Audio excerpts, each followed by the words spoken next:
Step 1 trained your mind. Step 2 trained your discipline. Step 3 trained your control. And step 4 assumes something from you, that all of this is already automatic. Meaning, you can control your thoughts without effort, you can hold concentration without collapse, and you can work with elements without confusion. This is episode 4 of a 10-part series where we go in depth with the book Initiation into Hermetics by Franz Bardon.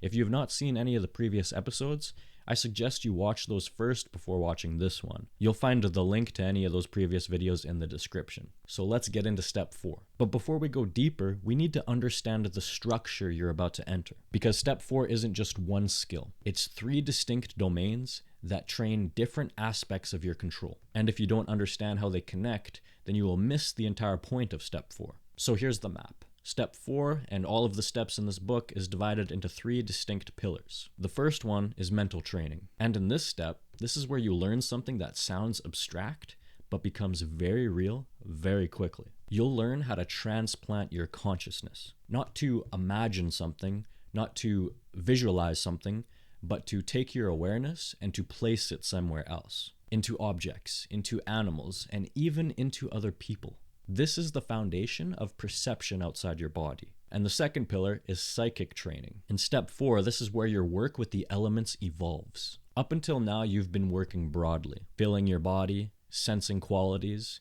and establishing familiarity. Now, you begin precise control. You'll learn to load specific parts of your body with elements, compress and intensify those elements, and direct them with intention. This is where your body stops being passive and becomes something you can configure. The third pillar is physical training, and this is where everything starts connecting outward. Because in this step, we are beginning to work with ritual, and not in the religious or ceremonial sense, but instead in a very specific and functional way. You'll learn how to take a thought, a desire, an intention, and bind it to a physical action, a gesture, a movement, a position. And through repetition, that action becomes a trigger, something that can activate a result on command. And if we simplify all of this, step 4 trains you to do 3 things. First, move your consciousness. Second, control the elements within your body. Third, externalize your will through ritual. And when those 3 begin working together, something changes. You are no longer just observing your inner world. You are learning to shift perspective, influence internal states, and anchor intention into reality. And this is why step 4 is so important, because this is the step where it stops becoming internal development and starts becoming applied power. So now that you understand the structure, we can go into the first domain. And this is where things begin to feel very different, because the first thing Bardon teaches in step 4 is how to leave your body without going anywhere at all.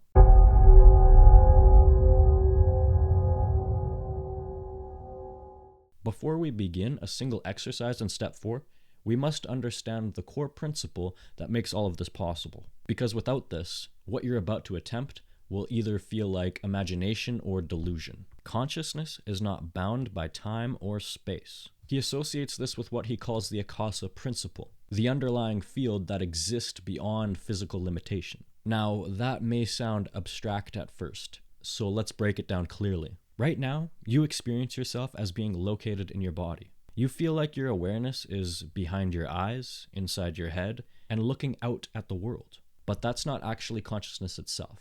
It's your current point of identification. Your awareness is not a physical object. You can't touch it, you can't measure it, and you can't point to where it is. And more importantly, it doesn't behave like something bound by physical laws. Think about this. Right now, without moving your body, imagine your childhood home. You can be there in an instant. You can walk through it mentally, look around, and recall details. There was no travel time, no effort to actually get there. Your consciousness didn't move through space. It simply shifted its position. Or take another example. Imagine viewing yourself from behind. Again, there was no movement, just a transition. So what does that tell you? Your consciousness is already capable of detaching from your physical position. You just haven't trained it to do so intentionally and with stability. And this is exactly what step 4 begins to formalize. Up until now, your training has been about controlling thoughts, strengthening focus, and working with internal states. But now, you take the next step. You stop assuming that your awareness belongs to your body, and you start treating it as something that can be placed. It can be directed, anchored, or moved. This is why Bardon emphasizes the Akasha principle here. Because if consciousness truly has no time and no space, then it is not limited by distance or by location. Which means, in the same way you can instantly imagine a place, you can learn to enter it with your awareness. In the same way you can picture an object, you can learn to experience it from within.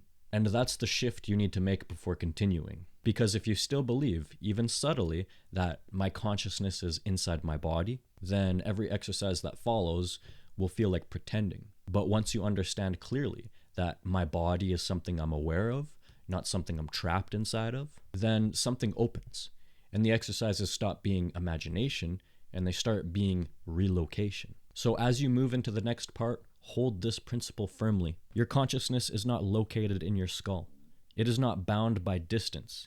It does not obey time or space. And because of that, it can be moved.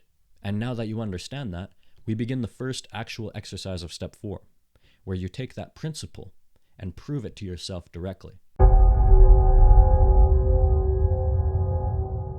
Now we move from principle into direct practice. This is the first real exercise of step 4. This is where things begin to shift from understanding into experience. Step 1, observe the object. Start simple. Pick an object you use every day. A cup, a phone, a pen, something familiar, nothing complex. Now sit down in your usual position and look at it, but not casually. This is not passive looking. You are studying it with intent. Notice its shape, its color, its texture, its size, and how it sits in space. Let your attention fully land on it until the object is clear and stable in your mind. Step 2, memorize its properties. Now close your eyes, reconstruct the object internally. You should be able to see it without effort. If the image is unstable, open your eyes again and refine it. Because this next step depends on clarity. You're not guessing what the object is like. You know it. Step 3, become the object. Now, this is where the exercise actually begins. You are not visualizing the object anymore. You are shifting your identity into it. Not, I am looking at the cup, but I am the cup. And this is where most people fail, because they stay in observation. You need to cross that line. Step 4, feel fixed and immobile. Once you've entered the object, you must adopt its conditions completely. You are not alive. You do not move. You do not act. You are placed, fixed, immobile. If the object is sitting on a table, then you are now something that has no ability to leave that position. You exist exactly where you are. This restriction is not optional. It is what stabilizes the exercise. Step 5, perceive from its perspective. Now comes the most important part. You begin to perceive the environment from the position of the object, not as a human imagining a perspective, but as something that exists in that location. So ask yourself, what is around me? What is near me? What is above me? If you're on a table, you are aware of the surface beneath you, the objects beside you, and the space of the room around you. But you are not turning your head. You are not scanning. Your awareness is anchored, and this forces your perception to adapt. At first, this will feel unstable. Your mind will try to snap back to your body, drift into normal visualization, and lose the sense of identity. That's normal. Your only task is to return and hold. The goal is not intensity. The goal is continuity. You remain in the object without interruption. And when you can hold that state, even briefly, you've taken the first real step outside of your body. Once you can perform this with a single object, the next step is not to rush, but it's to expand gradually. Because this exercise is not about novelty, it's about stability. Level 1, simple objects. You begin with small, familiar objects, things that are easy to visualize, easy to understand, easy to hold in awareness. The purpose here is control, not complexity. Level 2, larger, structured objects. Once that becomes stable, you move to larger objects, a chair, a table, a wall fixture. Now the challenge increases slightly, but the principle remains the same. You become it, you do not observe it. Level 3, living but still forms. Now you take a step further. You move into things that are alive, but not moving. A plant, a flower, a tree. This introduces a subtle shift, because now you're not just dealing with form, but with something that exists as part of a living system, and your awareness needs to adapt to that. Bardon gives you a very clear benchmark. You must be able to remain in the object for 5 minutes without interruption, not drifting in and out, not losing identity. It's 5 minutes of continuous placement. And here's the key. It is not about how vivid it feels. It is about how stable it is. Because what you're training here is not imagination. It's positional awareness. When you can do that consistently, then you are ready to move on. Now we move into the next phase of training. And this is where things become noticeably different. Because up until now, you've been working with forms without life. But now, you are moving into something that moves, something that perceives, something that has its own instinctual pattern of existence. And that changes everything. Stage 1, static entry. You begin the same way as before. Choose an animal. It doesn't matter which. It could be a cat, a dog, a horse, even something small like an ant. What matters is that you can clearly imagine it. Now construct that animal in your mind, and then shift into it. Just like with the object, you are not watching it, you are not controlling it, you are it. But here's the key. At first, you do not move. You remain completely still. Why? Because movement introduces instability. And your first goal is not realism, it's identity stability. Stage 2, establish identity. While in the animal, you begin to feel what it's like to exist in that form. Not in a dramatic way, not in a forced way, but in a grounded, observational way. Ask, what is my posture? How do I exist in space? What is my relationship to the ground? You are stabilizing the sense of, I am this. Not imagining it, but holding it continuously. Stage 3, introduce movement. Once you can remain stable in stillness, you begin to introduce motion, slowly, deliberately. If you are a cat, you stand, you walk. That's it. No rushing into complexity, because the moment you add movement, your mind has more variables to manage. Coordination, spatial awareness, continuity of identity, and this is where most people lose the state. Stage 4, dynamic movement. As your control improves, you expand the range of motion. Now walking becomes running. Stillness becomes fluid motion. Simple movement becomes natural behavior. A bird flies. A snake crawls. A horse runs. And through all of this, you maintain one thing: uninterrupted identity. You do not switch back to yourself while moving. You do not observe yourself doing it. You remain fully inside the experience. Just like before, the standard is the same. You must be able to enter the animal, remain stable, move within it for at least 5 minutes without interruption. No breaks in identity and no slipping back into observation. This exercise is not about animals. It's about this. Can you maintain continuity of consciousness under increasing complexity? Because stillness is simple, movement is complex. And if your awareness collapses when complexity increases, you do not yet have control. But once you can do that, you've reached a completely different level of control over your awareness. Now, this is where people either dismiss the exercise or misunderstand it completely. Because on the surface, it just looks like imagination training. But Bardon makes something very clear here. This ability has real implications. Throughout history, you hear stories of shapeshifters, werewolves, and magicians turning into animals. And from a modern perspective, these are usually dismissed as fantasy or exaggerated folklore. But Bardon points at something deeper. He's not saying these stories are literal physical transformations. He's saying they are symbolic representations of a real ability. The ability to enter another form with your consciousness, to perceive through it, understand it, and align with its nature. Not physically, but mentally and astrally. And when this ability becomes refined, something begins to happen. You start to understand animals from the inside, not through observation, not through behavioral analysis, but through direct identification. You begin to grasp instinct, reaction, and perception in a way that cannot be explained intellectually. And this is why Bardon states that advanced practitioners can understand animals, influence them, and interact with them on a completely different level. But again, this comes with responsibility, because the same principle that allows understanding also allows influence. And just like before, it is governed by the same law.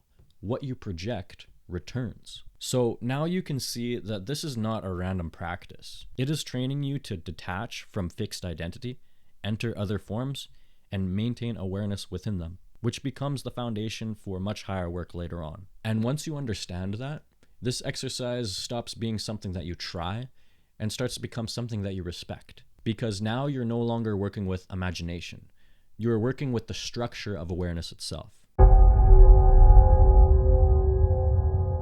Now we move into the most advanced and sensitive exercise in this entire section. Because up until now, you've been working with objects that don't move and animals that act on instinct. But now you are entering something even more complex, a human mind. When you enter an object, you deal with stillness. When you enter an animal, you deal with instinct and movement. When you enter a human, you are stepping into thought, emotion, memory, and identity. And that means one thing. You are no longer maintaining awareness. You are maintaining awareness inside another pattern of consciousness. Stage 1, known people. You begin with somebody you know very well. A friend, a family member, somebody whose appearance, behavior, and personality you can clearly imagine. Now construct them in your mind and do exactly what you've been training. You enter, but this time you don't just adopt their form. You begin to adopt how they think, how they feel, how they respond. You are no longer asking, what do they look like? You are asking, what is it like to be them? Stage 2, full identification. This is where the exercise becomes real. You are not observing their thoughts. You are not analyzing them. You are thinking as them, feeling as them, perceiving reality through their lens. And if you're doing it correctly, there will be moments where your own identity fades into the background. Not lost, but quiet, replaced temporarily by the pattern you've entered. Stage 3, unknown people. Once you can maintain this with someone familiar, you move into people you've never seen. Now everything must be constructed. Their appearance, their personality, their way of thinking. This forces your consciousness to become more flexible, because now you're not relying on memory. You're generating and stabilizing a complete human pattern intentionally. If you're somebody that writes fictional stories, this can be a great way that you can actually understand your character at a much deeper level. Stage 4, diversity expansion. From there, you expand further. Different ages, backgrounds, and cultures. The goal is not realism for its own sake. The goal is adaptability. Your ability to enter any form, maintain identity within it, and remain stable regardless of variation. And just like the previous exercises, you must remain in that state for up to 5 minutes. This is not about pretending to be somebody else. It is about decoupling your consciousness from a fixed identity, because most people are locked into one perspective. I am me. This exercise breaks that rigidity and replaces it with I can occupy perspective. And that's why this exercise must be approached carefully, because now we need to talk about what this actually allows. At this level, something changes, because once you can enter another human perspective, think as them, and feel as them, you are no longer limited to observation. You begin to approach something else entirely, influence. Bardon makes this very clear. When you can connect your consciousness to another person, you gain access to their patterns of thought, their emotional tendencies, and their internal state. And from there, influence becomes possible. Subtle at first, but real. But this is where the system enforces a boundary. What a man sows, he shall reap. Meaning, whatever you project into another person will return to you. Not metaphorically, but structurally. So Bardon is extremely direct here. You do not force someone's will, manipulate for selfish gain, or override another person's autonomy. Because the moment you do, you're not just affecting them, you are setting a cause that will return to you with equal force. This is why the true practitioners uses this ability for understanding, alignment, and positive influence. Never coercion, never control, because the system itself does not allow imbalance without consequence. So yes, this level allows you access to something most people don't even realize exists, but it also demands something that most people avoid: responsibility. And once you understand that, you stop asking, what can I do with this? And start asking, what should I do with this? Now, this leads into something that on the surface seems unrelated, but is built on the same mechanism: and that is the role of the master. In many traditions, especially Eastern ones, you'll notice something consistent. Students show deep reverence, even devotion, to a teacher. From the outside, this can look like blind obedience, unnecessary hierarchy, or even submission. But Bardon explains there is a functional reason behind this. When a student focuses intensely on a master, something happens. Their consciousness begins to align, to connect, and through that connection, the student becomes influenced by the master's clarity, structure, and level of development, not through teaching alone, but through direct resonance. This is the same principle you just trained, except now instead of entering an object, entering an animal, entering a random person, the student is aligning with someone at a higher level of development, and that accelerates progress. Bardon also mentions the inverse, where the master can connect to the student and transmit insight or power. This is seen in systems like Tibetan initiations, energetic transmissions, and what some traditions call pneuma transfer, pneuma being the Greek word for spirit. Again, not symbolic, but based on the same law. Consciousness can connect and influence across that connection. So when you hear about a student advancing rapidly under a master, sudden insights appearing, or accelerated development, it is not just instruction, it's connection. And now that you've seen the full picture, everything in this section, from objects to animals to humans, has been preparing you for one thing: understanding that consciousness is not isolated. It can move, connect, and align. And once you can control that, you are no longer limited by your own perspective. And this is where step 4 reaches its true depth, because now you are not just training focus anymore. You are learning how to enter reality from different points of awareness.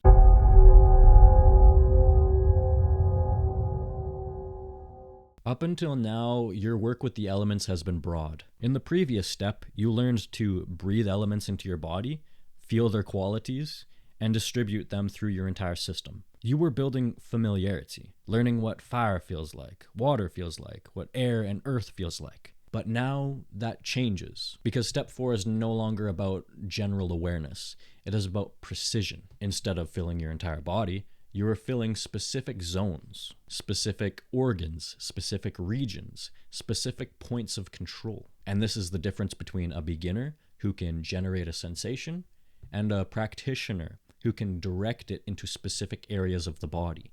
Before, you were like somebody pouring water into a container. Now, you are like somebody controlling pressure through a system of pipes. It's targeted, directed, and intentional. And this is where your body stops being something that you experience and starts becoming something that you can configure. This is the first method that Bardon gives you, and it builds directly on what you already know. Step 1, draw the element into the whole body. You begin exactly like in step 3. You inhale the element through your lungs and through your pores, and you fill your entire body with it. At the same time, you generate the feeling quality. Fire is heat, water is coolness, air is lightness, earth is heaviness. You repeat this for several breaths. Bardon suggests around 7, until the sensation is clear and present. Step 2, accumulate. Normally in step 3, you would release the element back into the universe, but now you hold it. You keep it inside your system. Step 3, compress it into a specific body part. Now comes the key shift. You take the accumulated element and you direct it into one specific area. For example, your hand, your arm, your leg. And you don't just place it there. You compress it, like pressure building in a confined space. This is important because compression creates intensity. Just like steam becomes more powerful when compressed, the element becomes stronger when concentrated. Step 4, feel the intensification. Now focus on that body part. You should begin to feel stronger heat, deeper cold, increased lightness, and heavier density. Not as imagination, but as a noticeable internal sensation. If you don't feel it clearly, you're either not concentrating enough or not compressing it effectively. Step 5, release the element. Once the intensity is clear, you release it. Let it expand back through your body, and then breathe it out into the universe, just like before. And this process, when done correctly, gives you direct control over intensity and placement. Now, this is one of the most important warnings of this entire step. and it needs to be taken seriously. Bardon is extremely clear. You never accumulate the elements within your heart or within your brain, because these are not ordinary regions. They are central control systems, highly sensitive and easily destabilized. And when you compress elemental force inside them, you are applying pressures to systems that regulate your mind and your body. If done incorrectly, this can lead to physical imbalance, mental disturbance, energetic instability, and in extreme cases, damage. Bardon does say this: a true master, somebody with complete control and awareness, can actually work with these areas. But at step 4, you are not there yet. So the rule is simple. Avoid them completely. Respect that, and you avoid any unnecessary problems. Now, the second method changes the approach completely, because instead of moving the element, you move yourself. In method 1, you bring the element into your body and direct it. In method 2, you move your consciousness into a body part and work from inside it. Step 1, shift awareness into a body part. Pick a location. Your hand, your foot, your arm. Now place your awareness inside that area. Not thinking about it, but feeling like this is where I am. Step 2, breathe through that area. Now you begin breathing, as if that part of your body is doing the breathing.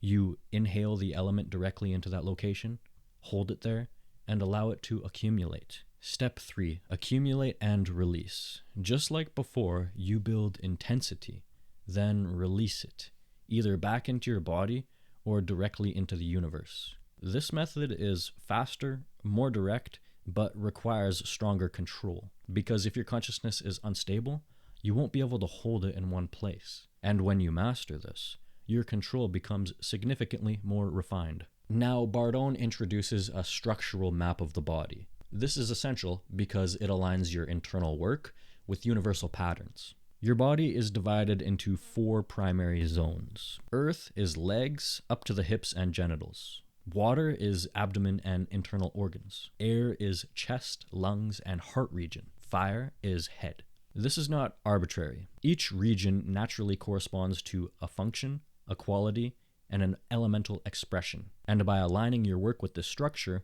you create harmony instead of conflict. Now we combine everything into one complete practice.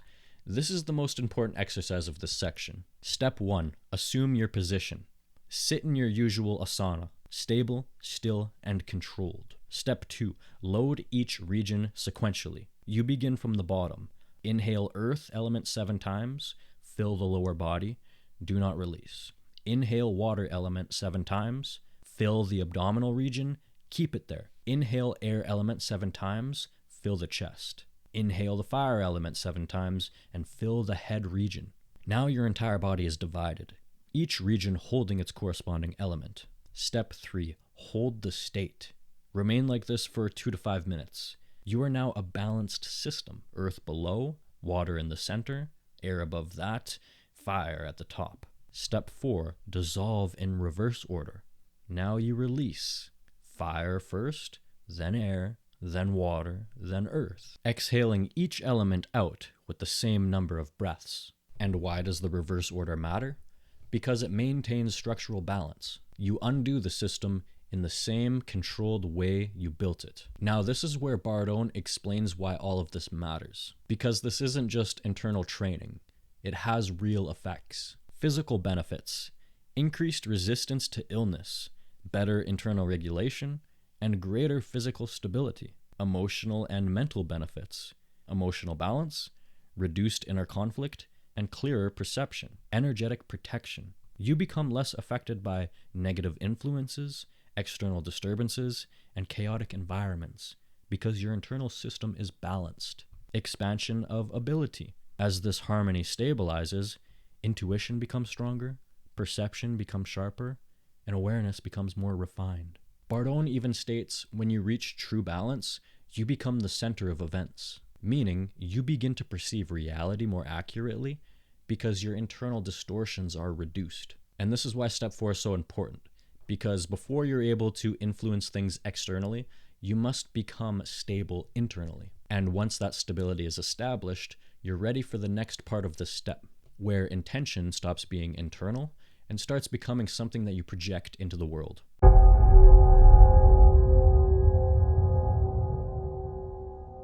Before anything new is introduced here, Bardon does something very deliberate. He brings you back, not forward, because by the time you reach step 4, all the exercises from the previous steps should not feel like practice anymore. They should feel like baseline. Discipline. Your control over habits, impulses, distractions should no longer require effort. You're not resisting temptation anymore. You're removing the internal conflict entirely, meaning what you decide happens without negotiation. Asana. Your physical stillness should be absolute. You should be able to sit for extended periods without tension, without restlessness, without needing to adjust, not forcing stillness, but existing in it naturally. Radiation power. And your ability to project intention, what Bardon refers to as radiation power, must now be strengthened further. This means when you hold a thought, it carries weight. When you direct intention, it has presence. This isn't imagination anymore, it's projection. Why this reinforcement matters? Because everything in this next section, rituals, gestures, externalization, depends on one thing: your ability to hold a clear intention without distortion and without interruption. If that's not stable, the ritual becomes empty. So this isn't repetition for the sake of it, it's integration. You are training discipline into default, stillness into stability, and intention into focus. And once that foundation is firm, you're ready to move on to the next layer, where thought stops being internal and starts taking form. When people hear the word ritual, they think of religion, ceremony, or complex symbolic actions. But Bardon strips all of that away and gives you an actual mechanism. A ritual is simply this: a link between an internal state and an external action. In other words, you take a thought, an intention, a desired outcome, and you bind it to something physical, a movement, a gesture, a position. And through repetition, that connection becomes automatic. Bardon uses the term evocation here, and not in the dramatic sense that most people imagine. In this context, evocation means bringing something into effect through a deliberate combination of thought and action. You are not just thinking something. You are not just doing something. You are linking the two so that one triggers the other. At first, you perform the action while holding the intention. Over time, the action begins to carry the intention automatically. Eventually, the action alone triggers the result. This is the entire purpose of ritual. Not performance, not symbolism, but function. So instead of thinking that a ritual is something mystical, understand it as a programmed response, a physical trigger for a mental state. And once you understand this, ritual stops becoming something mysterious and starts becoming something that you can design. Now, once you understand the mechanism, you start seeing it everywhere, across religions. In religion, prayer gestures, kneeling, hand signs, all serve the same purpose: to link belief, emotion, and action so that performing the action triggers the internal state. Across organizations and lodges, in structured groups, handshakes, symbols, repeated phrases, these are not random traditions. They are conditioned triggers. Each one represents something and activates a shared understanding. Even in everyday life, even outside formal systems, you'll find the same principle. A handshake seals agreements. A raised hand signals authority.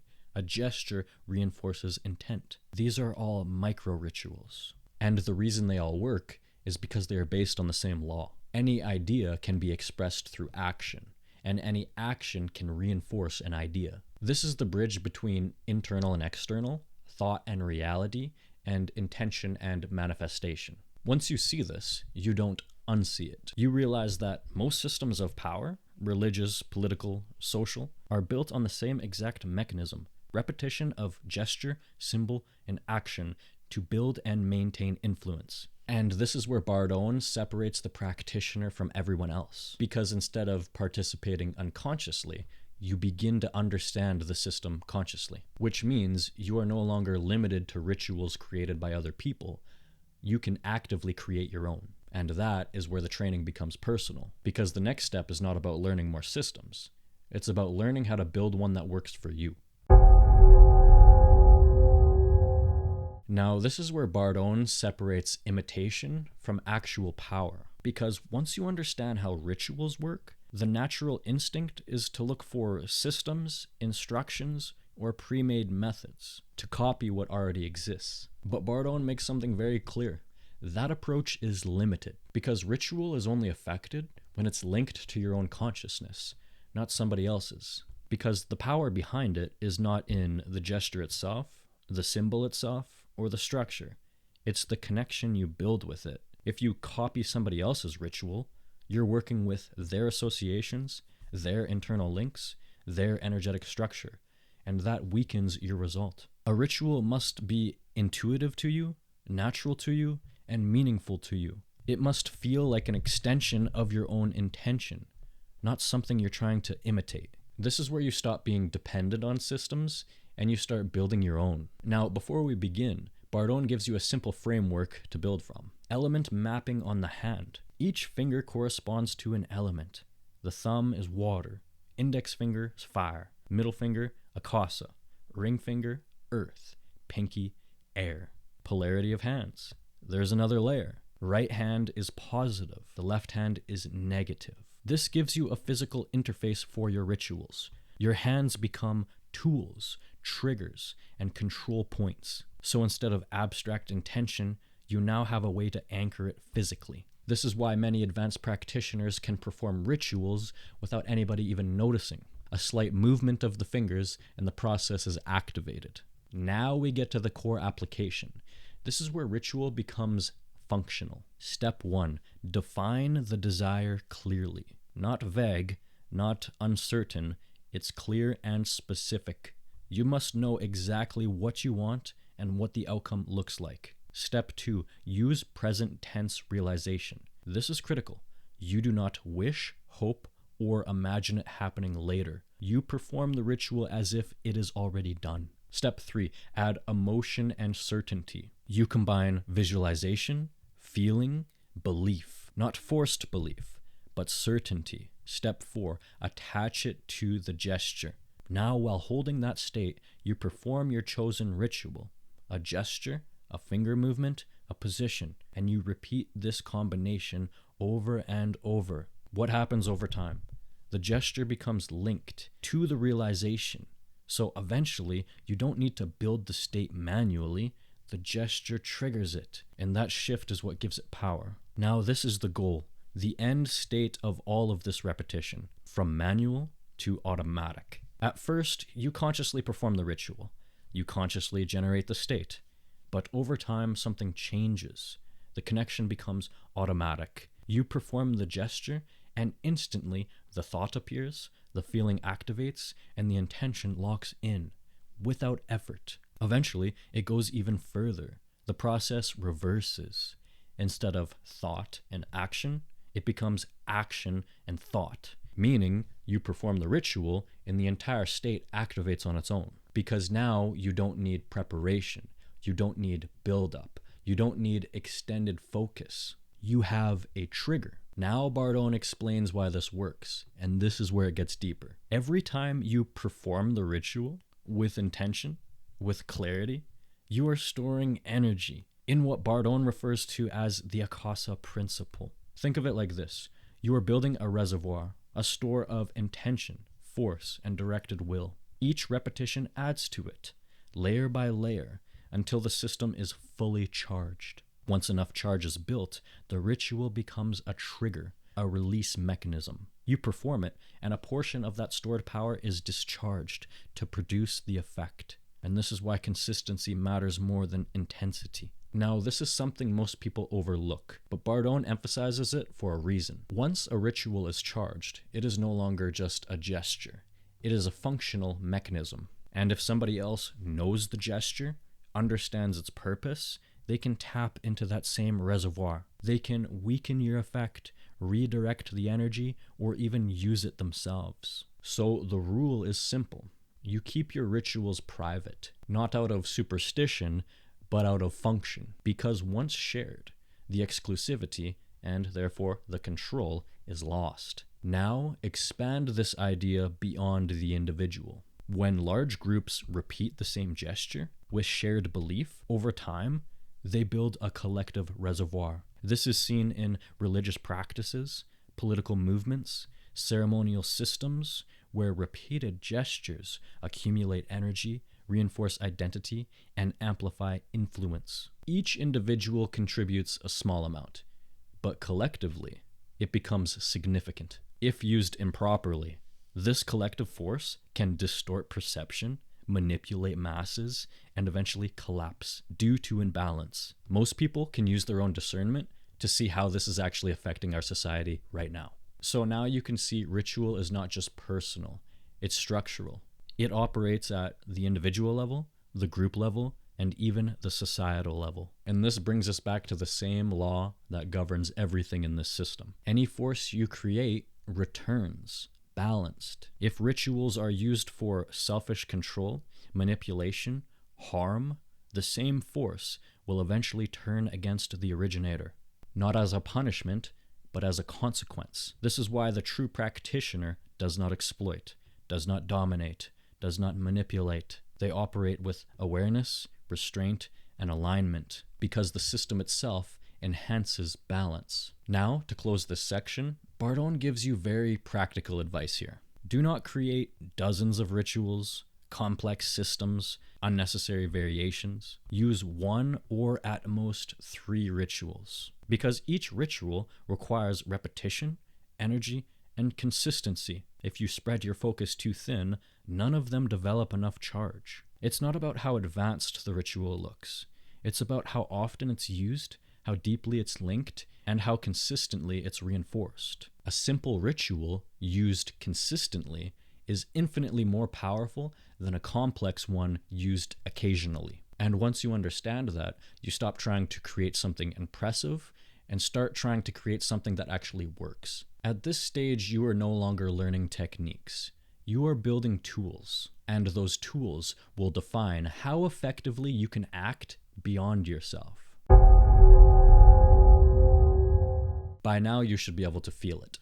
Not just understand it, but feel it. Because step 4 is not just another level of training. It's a shift in what you're capable of. So look back at what you've just stepped into. You've learned that your consciousness is not locked inside your body. It can move, shift, and occupy different forms. Not as imagination, but as controlled awareness. You've trained your ability to leave your body without going anywhere, to step into objects, into animals, into other people, and remain there, stable, present, and unbroken. You've taken control of the elements, not just broadly, but precisely.